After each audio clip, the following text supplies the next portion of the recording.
दूसरी कोई एक जगह पर एक तगड़ा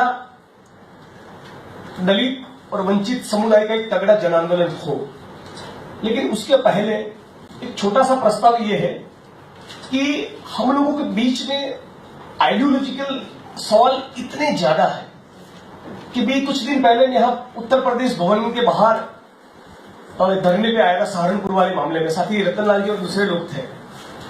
तो मैंने दलित मुस्लिम यूनिटी के संदर्भ में कुछ बात रखी।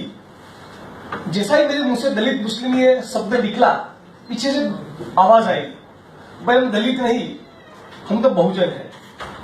दूसरे कोने में से आवाज आई, नहीं नहीं अभी हम तो मूल निवासी है। सवाल ये है कि हम खुद को एक दलित कहे, बहुजन कहे, शेड्यूल कास्ट कहे, मूल निवासी कहे। सर सवाल ये है कि भाई रोटी नहीं है, सर के ऊपर शेल्टर नहीं है। भारतवर्ष का 75% दलित गांव में बसता है और वो गांव में बसने वाले 75% दलित आबादी का 90% तबका भूमिहीन है। तो उनको जमीन मिले वो महत्वपूर्ण है। फिर वो खुद को बहुजन कहे या मूल निवासी कहे वो अलग बात है। लेकिन फिर भी जो विचार के साथ काम करते हैं, जो प्रोफेसर लोग हैं, रिसर्च स्कॉलर है, एकेडमिशियंस है, जो आंदोलन में अगुवाई करते हैं हम लोगों की तरह, एटलीस्ट उन लोगों के बीच में ये कंसेंसस बनना चाहिए। भारतवर्ष और पूरी दुनिया में जितने भी आज मनुष्य हैं, सबकी मां अफ्रीका की ब्लैक वुमन पाई गई, यानी अफ्रीका के किसी एक कोने में से पूरी मानव सभ्यता फैली है। अब तो मूल निवासी तो वही लोग कह सकते हैं खुद को, राइट? तो ये पूरा कंसेप्ट निकल जाता है। एनाइलेशन ऑफ कास्ट पढ़े तो उसमें भी बाबा साहब ने कहा है कि भाई जाति और रेस वो दोनों अलग चीजें हैं। जाति व्यवस्था एक ही रेस के लोगों के बीच में जो सामाजिक डिवीजन है वो उसका रिफ्लेक्शन है।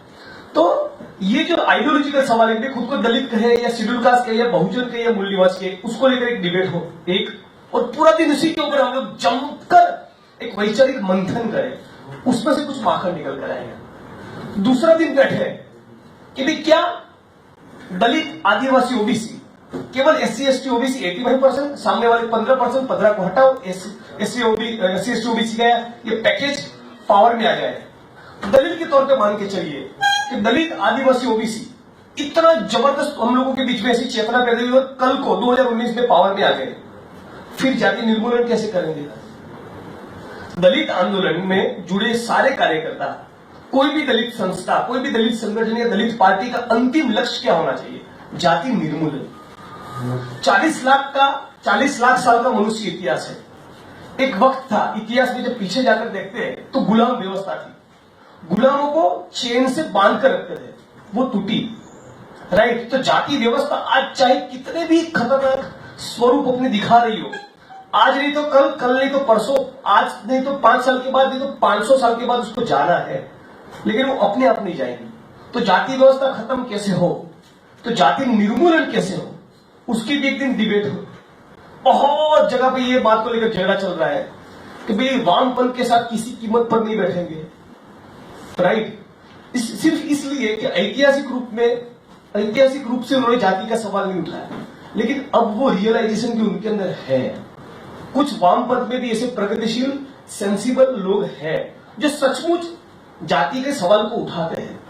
तो हम लोगों को ये भी समझना पड़ेगा कि दलित 17% है।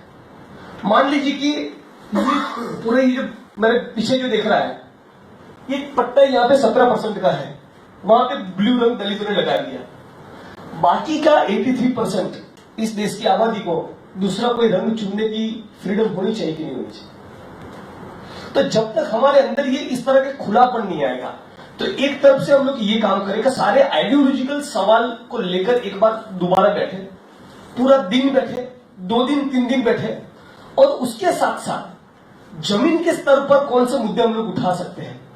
जैसे कॉन्ट्रैक्ट सिस्टम, जो ठेका प्रथा है, उसकी ग्रीड इतनी जबरदस्त है कि पूरा दलित मजदूर वर्ग उसका जीना खराब हो गया है। इस देश के दलित महंगाई का भी शिकार है, इस देश के दलित ठेका प्रथा का भी शिकार है। इस देश में जो लैंडलेस फार्म लेबर है, उसके बहुत बड़ा तबका दलित, वो भी सुसाइड कर रहे हैं। तो जब तक हम लोग इस देश की जनता के जो सारे सवाल है, रोटी, कपड़ा, मकान, महंगाई, भ्रष्टाचार, शिक्षा, चिकित्सा, इन सबके साथ भी हम लोगों को सरोकार रखना पड़ेगा। आज पूरे भारतवर्ष में जो पूंजीवादी लूट चल रही है उसका शिकार यदि पूरे देश की जनता है तो दलित इस देश की जनता का हिस्सा होने के चलते वो भी शिकार है। तभी तो 1938 में रेलवे के कामगारों के संघर्ष के दौरान बाबा साहब अम्बेडकर ने यह कहा कि इस देश के दलित और श्रमजीवी वर्ग के दो शत्रु हैं, एक है ब्राह्मणवाद और दूसरा है पूंजीवाद। मोहन भागवत के पेट के ऊपर जो चर्बी चढ़ी है वो मुकेश अंबानी के घर की मलाई चाट कर चढ़ी है। ऐसे नहीं हुआ तो ब्राह्मणवाद और पूंजीवाद का जो गठजोड़ है दोनों को खत्म करना है। तो दोनों को खत्म करना है तो वैचारिक स्तर के ऊपर भी आंदोलन, जो ब्राह्मणवाद मनुवाद की जो आइडियोलॉजी है उसकी हम काट सोचे।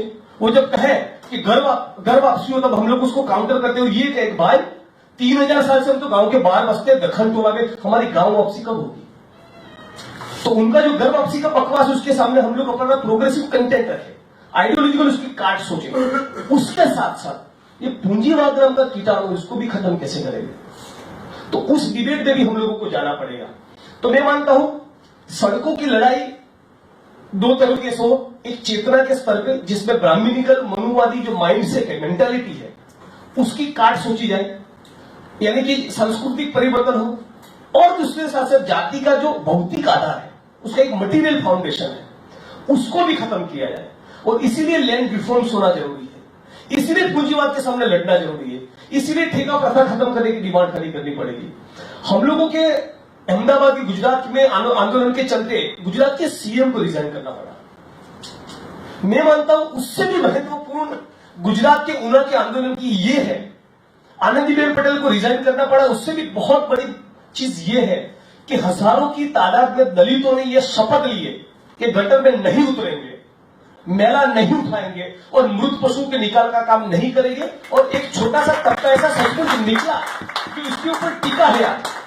आज सचमुच गुजरात में एक ऐसा तबका निकला जो इसने मृत पशु के निकाल का काम छोड़ा है। तो ये इसमें क्रांति का बीज है।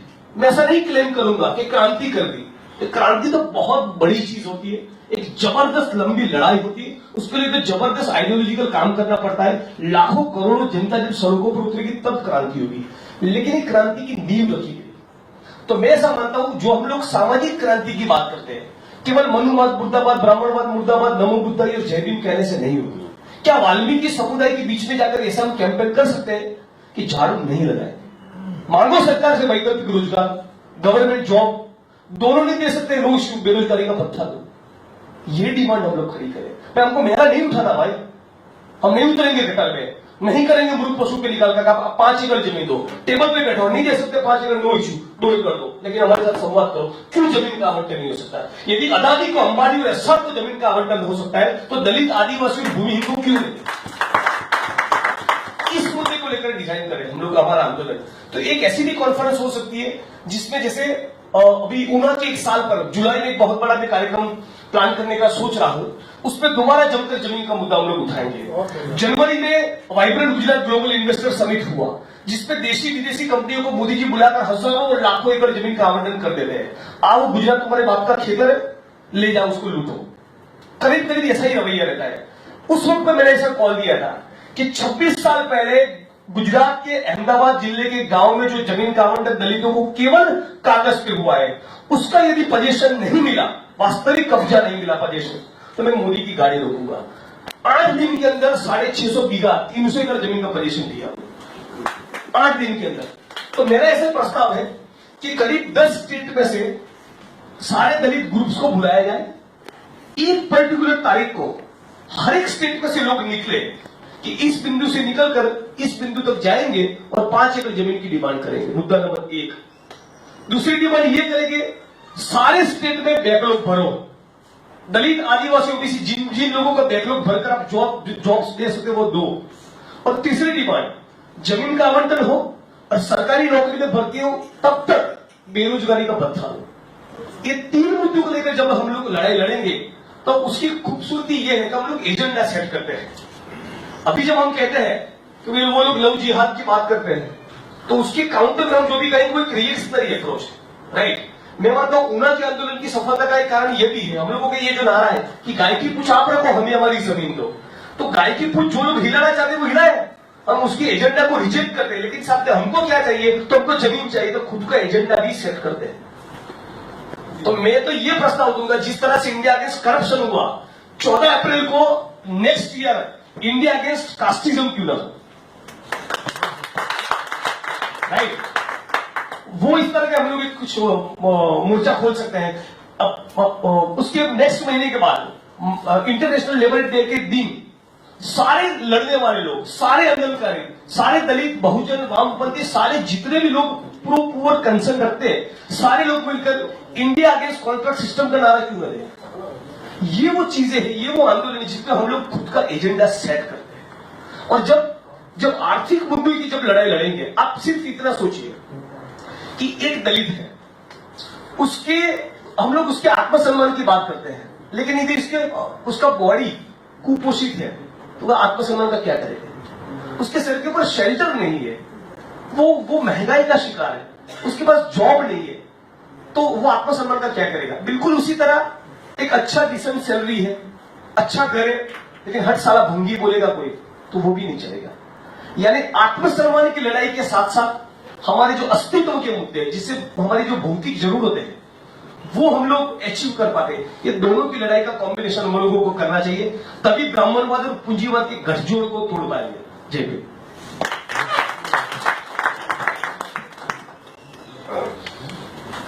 बहुत अच्छा जगनेश भाई। अगर आप चाहते हैं गरीब हर वंचित इंसान की आवाज आप तक पहुंचे तो हमारे चैनल को सब्सक्राइब करें और बेल आइकन का बटन दबाना ना भूलें। देखते रहिए बहुजन हलचल न्यूज।